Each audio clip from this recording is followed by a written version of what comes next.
हमारे इस खास पेशकश में हमारे साथ जुड़ रहे हैं डॉक्टर आशीष आर सिंह, जो कि होम्योपैथिक फिजिशियन है। साथ ही हमारे साथ जुड़ रहे हैं डॉक्टर राजेश केसरी, जो कि सीनियर फिजिशियन है। डॉक्टर्स, आप दोनों का बहुत स्वागत है। तो चलिए, हमारे आज के एक्सपर्ट बताएंगे कि डेंगू होने पर कैसे ख्याल रखें और किन बातों का ध्यान रखें। साथ ही अगर आपके मन में भी कोई सवाल है तो आप हमारे साथ जुड़कर हमारे एक्सपर्ट से अपने सवाल कर सकते हैं। हमारा नंबर है 0120-715-3787। दूसरा नंबर है 0120-715-3826। इन दोनों नंबर पर कॉल कर आप अपने सवालों का हल जान सकते हैं। डेंगू को लेकर अगर आपके मन में कोई भी सवाल है तो सीधा एक्सपर्ट से आप बात कर सकते हैं।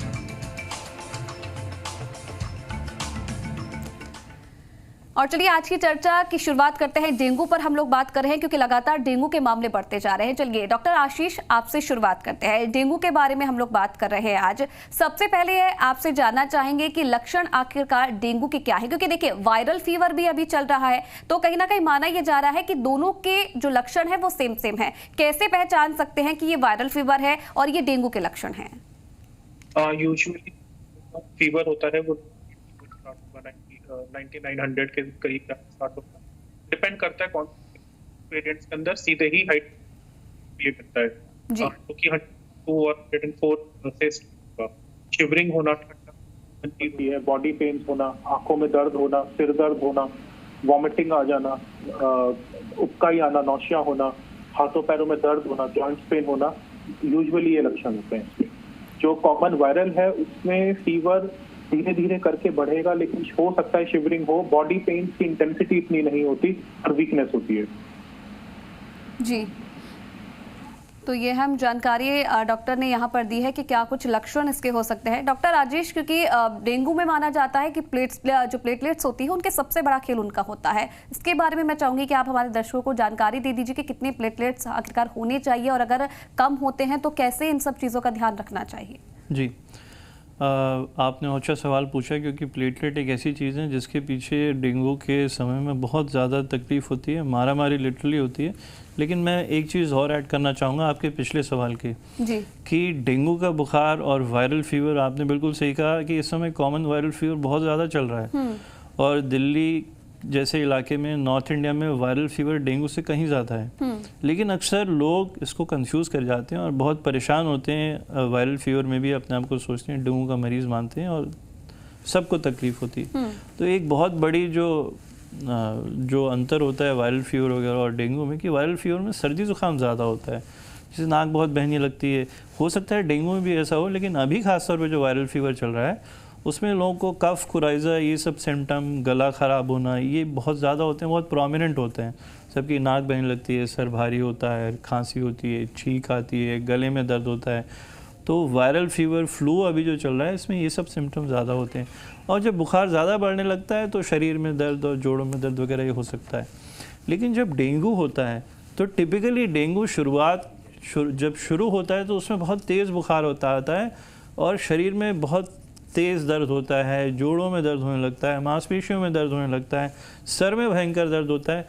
तो इसीलिए डेंगू का जो प्रेजेंटेशन है और जो वायरल फीवर है उसमें काफ़ी अंतर है जी। अब आपका सवाल प्लेटलेट के बारे में, तो डेंगू बीमारी क्यों इतनी भयंकर मानी जाती है, भीषण मानी जाती है?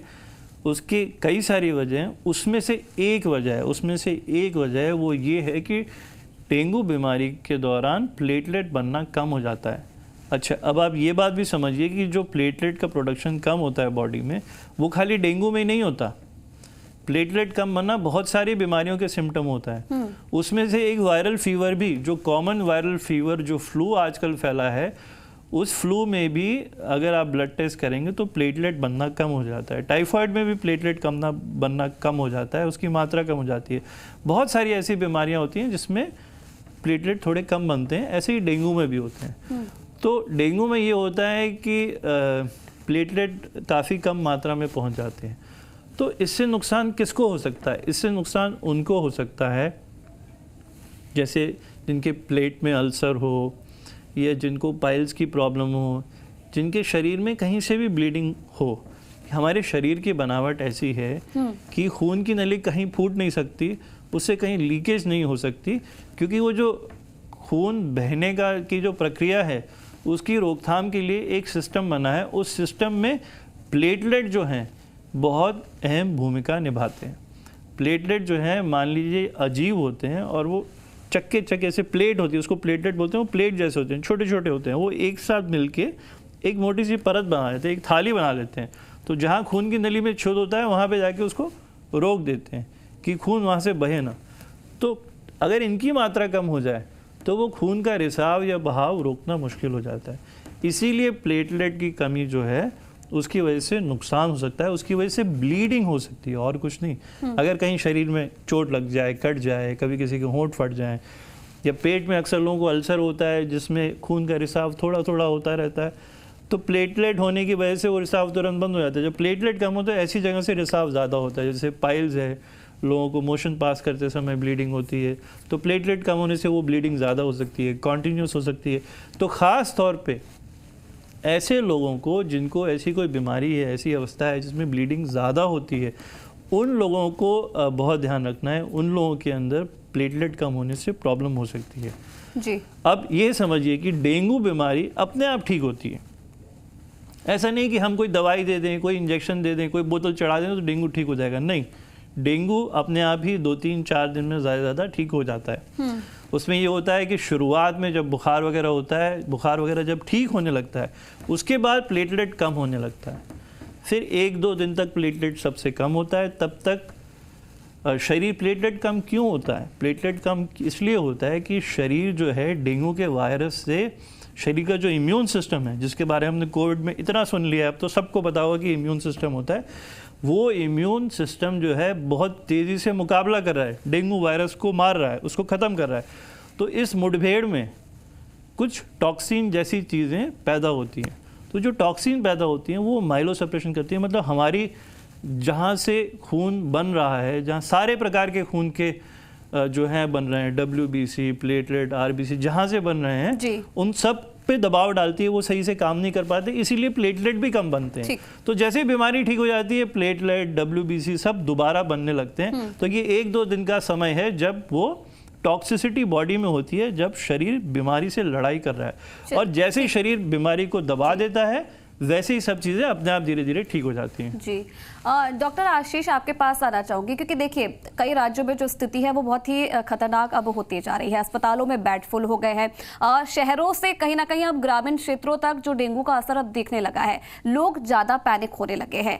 क्या कुछ यहाँ पर आप लोगों को एक मैसेज देना चाहेंगे कि क्या इस स्थिति में पैनिक होने की ज़रूरत है, और क्या ये समझा जाए कि सिर्फ हॉस्पिटल में ही डेंगू का इलाज हो सकता है या फिर घर बैठे भी हम इसका इलाज कर सकते हैं, और किन चीज़ों का विशेष तौर पर हमें ध्यान रखना है अगर हम घर में इलाज ले रहे हैं तो?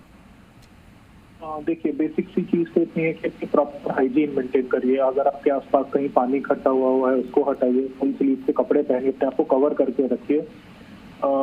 खासकर उन लोगों ने, सर ने भी एक्सप्लेन करी है उस बात को, मैं फिर से दोहरा रहा हूँ कि अगर खासकर जिन लोगों को पहले भी डेंगू हो चुका है, अगर इस बार दूसरा वेरिएंट उनको डेंगू का होता है तो उनके लिए सीवियरिटी है या अन्य कोई और बीमारी है तो उसकी सीवियरिटी ज्यादा हो सकती है। तो अगर कोई भी आपको मामूली लक्षण भी दिखाई देते हैं, बुखार भी आता है, सिर दर्द होता है, पेट में कोई गड़बड़ी होती है, तो सबसे पहले अपने जो चिकित्सक हैं उनको जाके मिले। दूसरी चीज ये इम्पोर्टेंट है कि लोग अक्सर डर जाते हैं प्लेटलेट काउंट देख के कि ये तो फॉल हो रही है। हमको ये चीज समझनी जरूरी है यहाँ पर कि अगर आपकी प्लेटलेट 1 लाख तक भी आई है तो भी कोई रिस्क वाली बात नहीं है। अगर इससे नीचे भी फॉल करता है, मान लीजिए 40,000 तक आ जाती है, तो आप मॉडरेट इसके अंदर आते हैं। अलर्ट होना जरूरी है यहाँ पे, लेकिन पैनिक करने की भी कोई जरूरत नहीं है। यूजुअली 1-2 दिन के अंदर अंदर प्लेटलेट्स अपने आप रिकवर होना स्टार्ट हो जाएगा। अगर प्लेटलेट्स आपकी 20,000 के ब्लो चली गई है, 20,000 पर आ गई है या 30,000 पर आ गई है, तो ही रश करें हॉस्पिटल के लिए, अन्यथा अननेसेसरी रश करने की कोई जरूरत नहीं होती। तो लोगों में अक्सर ये गलत फहमी हो जाती है कि हमारी प्लेटलेट फॉल कर रही है तो वो हॉस्पिटल्स में उनको रश करने लगते हैं। ध्यान ये रख के अपना प्लेटलेट काउंट मेजर कराइए, लेकिन परेशान मत होइए। अगर 20,000 या 30,000 पर है तो ही हमें जरूरत है, हमें 30,000 पर अलर्ट होने की जरूरत है, और 20,000 पे अगर ग्लो चली जाती है तो ही हमको उसको ट्रीट कराने की जरूरत है, अन्यथा उसके अलावा कोई जरूरत नहीं है प्लेटलेट काउंट को ट्रीट कराने के। यूजुअली डेंगू 1-2 दिन में ठीक हो जाता है। एंड जो प्लेटलेट काउंट भी है ये बहुत ही मतलब यूजुअली 1 लाख के ऊपर अपने आप ही फॉल होकर अपने आप ही वो रिकवर करने लगता है, तो इसमें कोई घबराने की बात नहीं है। जी, तो जैसे कि डॉक्टर आशीष ने भी बताया और डॉक्टर राजेश ने भी इस बात का जिक्र किया है कि पैनिक होने की यहाँ पर ज़रूरत नहीं है। जो भी स्थिति अगर होती है तो कोशिश कीजिए कि अच्छे डॉक्टर से आप परामर्श लें, और अगर घर बैठे भी आप इलाज कर रहे हैं तो इसमें भी आप लोगों को पैनिक होने की ज़रूरत नहीं है। ज़रूरत है यहाँ पर एक अच्छा इलाज लेने की। चलिए डॉक्टर राजेश, आपके पास वापस से आना चाहूँगी। विशेष तौर पर क्या होता है कि जब कोई बीमारी होती है तो विशेष तौर पर डॉक्टर्स की तरफ से सलाह दी जाती है कि खान पान में हमें चीज़ों का ध्यान देना चाहिए। डेंगू के मरीज को किन चीज़ों का सेवन करना चाहिए? क्या कुछ ऐसी चीज़ें हैं जिनसे परहेज उसे करना चाहिए? क्या जानकारी देना चाहेंगे? देखिए, सबसे पहली बात तो ये कि डेंगू बीमारी अपने आप ठीक होती है। ऐसी कोई चीज़ नहीं है कि जो खा के डेंगू की बीमारी जल्दी ठीक हो जाए, जिससे लोग जल्दी बीमारी से बाहर निकलें।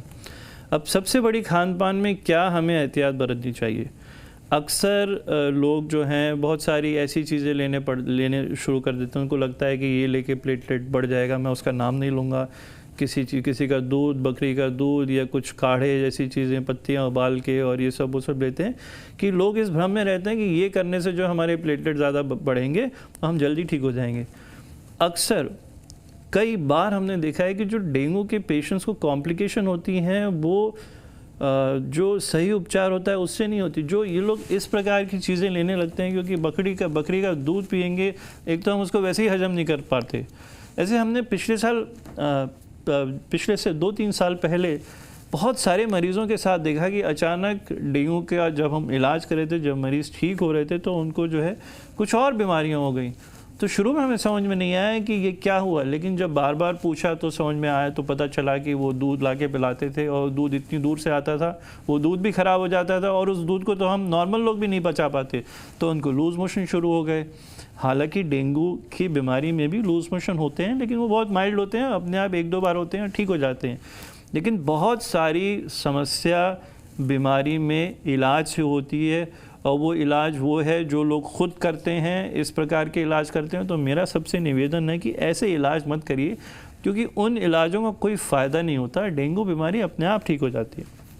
अब एक बहुत ही महत्वपूर्ण बात मैं यहाँ बताना चाहूँगा कि ठीक है, प्लेटलेट डेंगू बीमारी में कम होते हैं, बहुत सारी बीमारियाँ कम होते हैं, लेकिन प्लेटलेट कम होने से ज़्यादा ज़रूरी और चीज़ें हैं।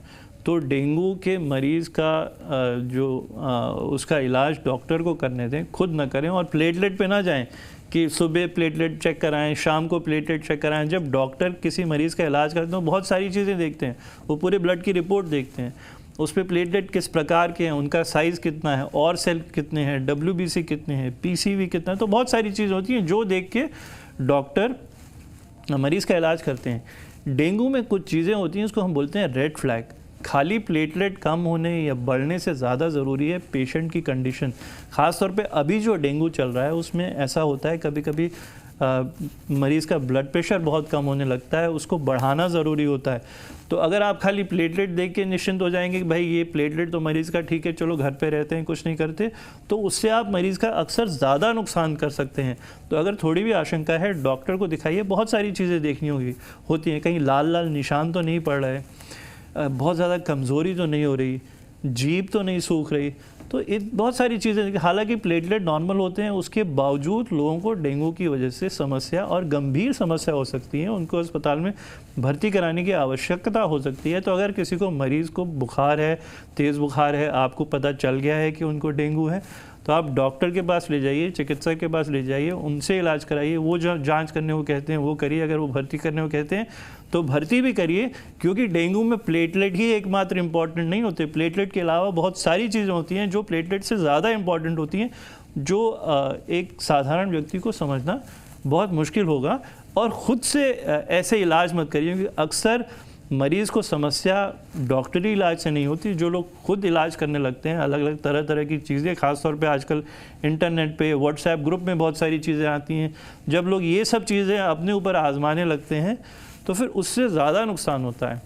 और रही बात खाने पीने की, ऐसी कोई चीज़ नहीं है जो मना हो, बस केवल अगर आपको अल्सर की बीमारी है, कुछ ऐसी बीमारी है, तो बहुत ज़्यादा मिर्च मत खाइए, बहुत ज़्यादा मसाले वाली चीज़ें मत खाइए, बहुत ज़्यादा तली हुई चीज़ें मत खाइए, ऐसी चीज़ें मत खाइए जिससे आप किसी अल्सर को या पाइल्स में ब्लीडिंग को एग्रीवेट कर सकें। ऑब्वियसली अल्कोहल तो नहीं लेंगे। तो इन सब चीज़ों का ख्याल रखिए, और कोई ऐसी चीज़ नहीं है जो मैं कहूँगा कि आप खाएं या ना खाएं।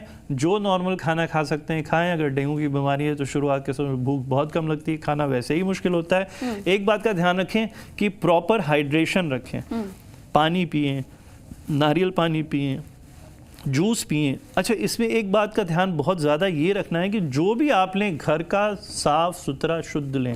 अक्सर क्या होता है कि लोग सड़क पे जाते हैं, वहाँ से जूस वाले से जूस बनवा के ले आते हैं, तो उनको डेंगू तो है ही, साथ में टाइफाइड भी हो जाता है, उनको हेपेटाइटिस भी हो जाता है। तो ये सब ना करें। आप बेशक पानी ही दें, और नहीं तो पानी दें, पानी में ORS घोल मिला के, नींबू पानी में नमक चीनी दोनों की शिकंजी बना के दें, नारियल पानी दें, ऐसी चीज़ें दें, क्योंकि ब्लड प्रेशर मेंटेन रखना ज़्यादा ज़रूरी होता है। शरीर के अंदर पानी की आवश्यक मात्रा होनी चाहिए, क्योंकि डेंगू की बीमारी में अक्सर ब्लड प्रेशर, ख़ास तौर पे जो अभी चल रहा है उसमें ब्लड प्रेशर बहुत कम होने लगता है।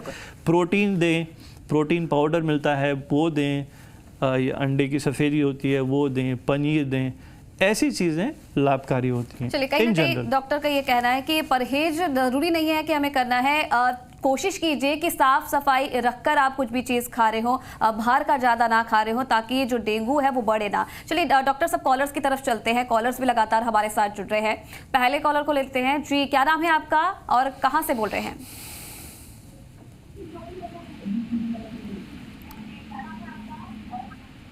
जी, क्या आप मुझे सुन पा रहे हैं?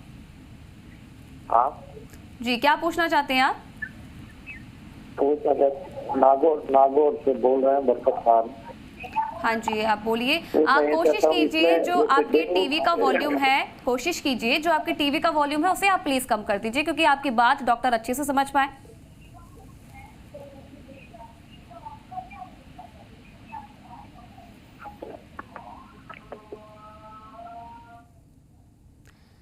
चलिए डॉक्टर, लगता है कि संपर्क यहाँ पर टूट गया है कॉलर से। डॉक्टर आशीष, एक चीज़ मैं आपसे जानना चाहूँगी, क्योंकि आमतौर पर जिस चीज़ के बारे में हम लोग चर्चा कर रहे हैं कि डेंगू के मौसमी बीमारियों के जो लक्षण हैं वो सेम कहीं ना कहीं हैं। अब जब किसी व्यक्ति को बुखार हो जाता है तो कोशिश करता है कि अपने स्तर पर पहले उसका इलाज ले, कोई भी दवाई होती है वो लेना उसकी शुरुआत कर देता है। कैसे आप क्या एडवाइस देना चाहेंगे कि अगर किसी व्यक्ति को फीवर है तो कैसे वो समझे कि डेंगू का फीवर है या मौसमी बीमारी का, और कौन सी दवाई आप सजेस्ट करना चाहेंगे कि इससे वो अपना इलाज कर सके, ताकि आगे जाकर उसकी तबीयत और ना बिगड़े और अच्छे से वो डॉक्टर के पास जा सके, अच्छे से अपनी जो भी परेशानी है वो बता सके? बहुत ही क्लियर मैसेज मैं इसका देना चाहूंगा। अपने आप कोई ट्रीटमेंट मत लीजिए। अगर आप सेल्फ ट्रीटमेंट करते हैं तो आप अपना ज्यादा नुकसान कर लेंगे। बेहतर ये है जल्दी से जल्दी आप अपने जो आपके निकट चिकित्सक हैं या जो भी आपके पास फिजिशियन है, फैमिली फिजिशियन है, आप उनसे जाके ही क्या मेडिसिन लेनी है, किस पावर में लेनी है, क्या दवाइयां नहीं लेनी। मैं यहाँ पे किसी दवाई का नाम भी नहीं लेना चाहता, क्योंकि लोग बहुत ज्यादा आजकल इंटरनेट पे, व्हाट्सएप पे, जैसे सर ने भी बताया कि बहुत ज्यादा इंटरनेट पर इससे प्रोन हो चुके हैं, एंड कोई भी दवाई या कोई भी रॉन्ग मैसेज बहुत नुकसान कर देगा। बेहतर ये है कि आप अपने चिकित्सक से ही मिलिए, जो मेडिसिन उन्होंने प्रिस्क्राइब करी है उन्हीं के मुताबिक ही उस प्रिस्क्रिप्शन को, प्रोटोकॉल को फॉलो करिए। जी जी, डॉक्टर राजेश आपके पास आना चाहूँगी, क्योंकि आमतौर पर जैसे कि हमने इससे पहले भी बात की थी, ये आपने बताया था कि जो डेंगू का मच्छर होता है वो आमतौर पर सुबह अटैक करता है, सुबह ज़्यादा उसका असर देखने को मिलता है। तो कैसे बचाव हम लोग कर सकते हैं, और विशेष तौर पर बच्चों का कैसे हम इस दौरान ख्याल रख सकते हैं? क्या कुछ एडवाइस आप पेरेंट्स को देना चाहेंगे कि क्या कुछ उन्हें यहाँ पर संभल कर बच्चों को रखना चाहिए? जी, अब थोड़ी सी बात करते हैं डेंगू के मच्छर के बारे में। जो डेंगू का अभी वेरिएंट चल रहा है, ये DNV2 वेरिएंट चल रहा है, इसको जो मच्छर फैलाता है एडिस इजिप्टी मच्छर, ये जो है जो मलेरिया और जो फ्लाइज, मॉस्किटो, होम फ्लाइज जो, तो उनसे थोड़ा भिन्न प्रकार का होता है। एक तो दिखने में बड़ा होता है, साफ नज़र आता है, इसके शरीर पे जो है धारियाँ जैसी होती हैं, और बड़ा सा होता है, बड़ा मच्छर होता है। आप देखेंगे तो आप उसको तुरंत पहचान जाएंगे। इस मच्छर के लाइफ साइकिल में कुछ खास बातें हैं। वो ये है, एक तो ये साफ़ पानी में होता है, जैसे दूसरे मच्छर जहाँ पे गंदा सड़ा हुआ पानी होता है, महीनों सालों से जमा होता है, ऐसी जगह होते हैं। ये मच्छर ऐसा नहीं है। आपके घर में कहीं गमले में, कहीं बाल्टी में, जहाँ पानी इकट्ठा होता है, कुछ दिन का पानी भी होगा तो वहाँ पे मच्छर पनप सकता है, और ये मच्छर साफ़ पानी में पनपता है। ये मच्छर अक्सर घरों में पनपता है। ये मच्छर कोई बहुत दूर दूर से नहीं आता। दूसरा, इस मच्छर की जो उड़ने की क्षमता होती है वो बहुत ज़्यादा नहीं होती। और जो मच्छर होते हैं मलेरिया के और प्रकार के मच्छर, वो बहुत दूर तक जाके काट के आते हैं, लेकिन ये मच्छर जो है ये आपके इर्द गिर्द ही रहता है। तो अब जैसे आपने शुरुआत में खुद ही बताया था कि डेंगू की बीमारी एक वायरस होती है, ये मच्छर नहीं होता। वो डेंगू की बीमारी तब आपको होती है जब उस मच्छर ने किसी पीड़ित व्यक्ति को काटा और फिर आपको काटा, तो वो जो खून पीड़ित व्यक्ति का था उसके अंदर वायरस होता है। वो जीवित वायरस जब वो आपको काटेगा तो आपको 1-2 वायरस दे देगा, और जैसे आप कोरोना की वजह सब जानते हैं वो वायरस जो है बड़ी जल्दी लाखों में तब्दील हो जाएगा, 1 से 100,000, 10,000, लाख तक पहुंच जाएगा। तब आपको बीमारी शुरू होगी डेंगू की। तो ये प्रक्रिया होती है बीमारी फैलाने की, इसमें मदद करता है ये मच्छर। इस मच्छर की एक और ख़ास बात है कि ये मच्छर सुबह के समय ज़्यादा काटता है। तो इसीलिए हम एडवाइस करते हैं कि जो लोग पार्क में घूमने जाते हैं वो अपना ख्याल रखें। अब तो ठंड हो गई है, लेकिन जैसे शॉर्ट्स में जाते हैं, टी-शर्ट्स में जाते हैं तो पाँव खुले रहते हैं। ये मच्छर ज़्यादा ऊपर नहीं उड़ता, नीचे नीचे रहता है, तो पाँव में काट देता है लोगों को। अक्सर लोग तो कहते हैं हमारे घर में मच्छर है नहीं, हम इतनी साफ़ सुथरी जगह रहते हैं, तो हमें डेंगू कैसे हो गया? उसकी वजह ये हो सकती है कि कोई वहाँ पे आसपास बीमार आदमी है, कोई घर है जहाँ कोई बीमार है, तो मच्छर ने उनको काटा, फिर ये लोग घूम रहे थे, इनको काटा, तो इनको भी डेंगू हो गया। ऐसे आपने बहुत ही अच्छा सवाल पूछा कि बच्चों का बचाव कैसे किया जाए। बच्चों का बचाव करने के लिए एक बहुत अच्छा तरीका है कि बच्चों को कोशिश करें हमेशा फुल स्लीव के कपड़े पहनाएं, उनके पाँव पूरे ढके रखें, जुराब पहना के और चप्पल जूते पहना के रखें, और घर में हमेशा मॉस्किटो रेपेलेंट लगा के रखें। आजकल स्टिक करने वाले से चिपकाने वाले आते हैं, कुछ चीज़ें जो बच्चों के कपड़े पे चिपका दें तो मच्छर उनसे दूर भागते हैं। जो फर्श वगैरह की सफाई करते हैं, कुछ ऐसी चीज़ें आती हैं जो उसमें डाल दीजिए, और कुछ तो ऐसे फूलों के तेल भी होते हैं, एरोमेटिक ऑयल, जिनको डाल दें तो उससे मच्छर उस कमरे में उन जगह पे नहीं आते। तो अलग अलग जगहों पे मुझे पता है, शहरों में भी, गांव में, लोगों के अपने उपचार भी होते हैं जो इस्तेमाल कर सकते हैं कि मच्छर उस जगह आपके घर में ना आए जहाँ पे आप रहते हैं, जहाँ पे ख़ास तौर पे आप सोते हैं वहाँ पे ना आए। आपके घर में खिड़कियाँ हैं, खिड़कियों में जाली ज़रूर लगा के रखें, और जाली है तो उसको बंद रखें, क्योंकि जाली है खुली हुई है तो बेकार है, तो जालियाँ हो बंद रहें।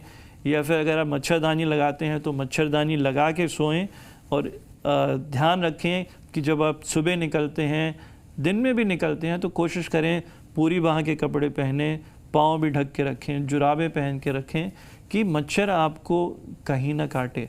और जहाँ पे आप देखिए किसी के अगर घर में डेंगू की बीमारी है या आसपास डेंगू की बीमारी है, तभी आपको होने की ज़्यादा आशंका है, क्योंकि मच्छर आसपास उड़ के उनको काट के फिर आपको भी काट सकता है और ये वायरस फैला सकता है। चलिए, बिल्कुल, कहीं ना कहीं अगर इस पूरी चर्चा का निष्कर्ष हम निकालें तो दोनों ही डॉक्टर्स का ये मानना है कि पैनिक होने की हम लोगों को जरूरत नहीं है। डेंगू का इलाज आप लोग कर सकते हैं, बस जरूरत ये है कि अच्छे डॉक्टर से आप परामर्श लें, और जितनी भी जानकारियां हमारे डॉक्टर्स ने यहाँ पर साझा की उन चीजों का जरूर ध्यान रखें ताकि डेंगू से आप लोग अपना बचाव कर सके। चलिए, बहुत धन्यवाद डॉक्टर आशीष आपका भी और डॉक्टर राजेश आपका भी हमारे साथ जुड़ने के लिए, और जो अहम जानकारी हमारे साथ आपने साझा की उसके लिए। तो चलिए, फिलहाल हमारी खास पेशकश में इतना ही, मुझे दीजिए इजाजत, नमस्कार।